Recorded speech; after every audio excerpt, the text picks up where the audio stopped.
je vais au lac en vaisseau. J'arrive au lac. Sauf que là, j'y vais dedans.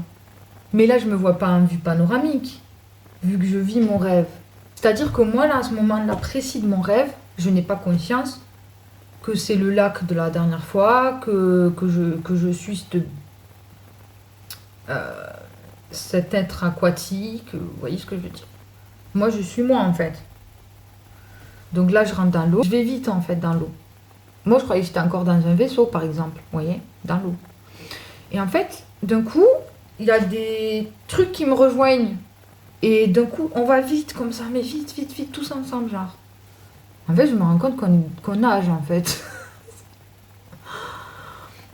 Et là, j'arrive dans une espèce d'îlot. Genre, je remonte.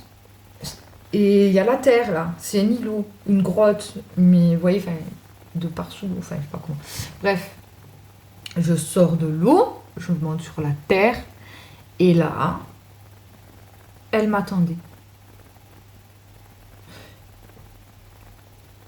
Un être aquatique, comme ça, là. Qui me ressemblait, en fait, finalement.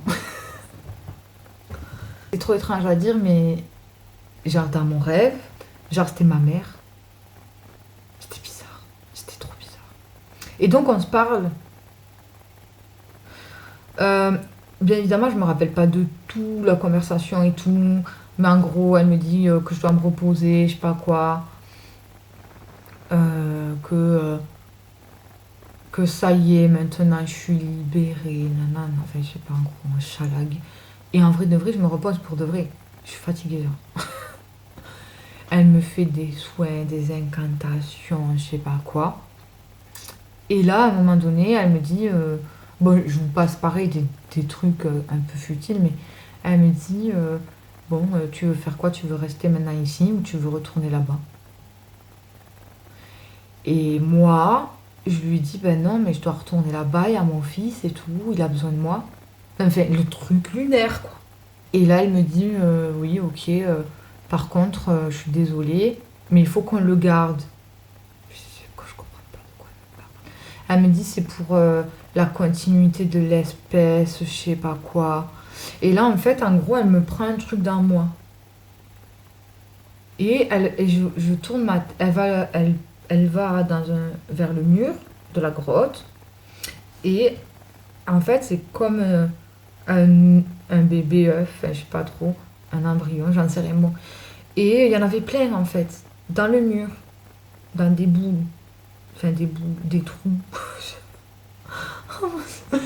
Et elle met ce truc-là. Elle me dit, faut qu'on le garde, on va le protéger. En fait, il était un peu traumatisant. Et donc, en gros, elle me dit, parce que le fœtus, elle a sorti comme ça de mon ventre, genre à travers, enfin, je sais pas, c'était trop bizarre. Enfin, ou l'embryon, je sais pas trop ce que c'était. Et elle me dit, elle me fait comprendre que voilà, c'est le rituel, que si on reste pas avec eux, on est obligé de, si on veut repartir, de donner ça pour la perpétuité, je sais pas quoi. Bref. Et qu'elle comprend que je veuille retourner voir mon fils et continuer ma vie sur Terre, j'imagine. Et ah oui, et là, en fait, d'un coup, pouf, je me vois en vue panoramique en train d'accoucher de mon fils. Je revis mon accouchement de mon fils, mon vrai pour le coup. Vous voyez ce que je veux dire? Je me vois en vue panoramique, comme ça et tout. Et en fait, moi je suis en vue panoramique, je me vois, et en fait, tout au long de mon accouchement, elle était là. Je la vois en fait à côté de moi. Mais moi, dans la matière, quand j'étais en train d'accoucher de mon fils, je la voyais pas, genre à côté de moi. Mais elle était là. Et je pense que cette vision, elle me l'a montré pour me montrer qu'elle était là en fait. Je sais pas, c'était perturbant ce rêve. Perturbant le truc.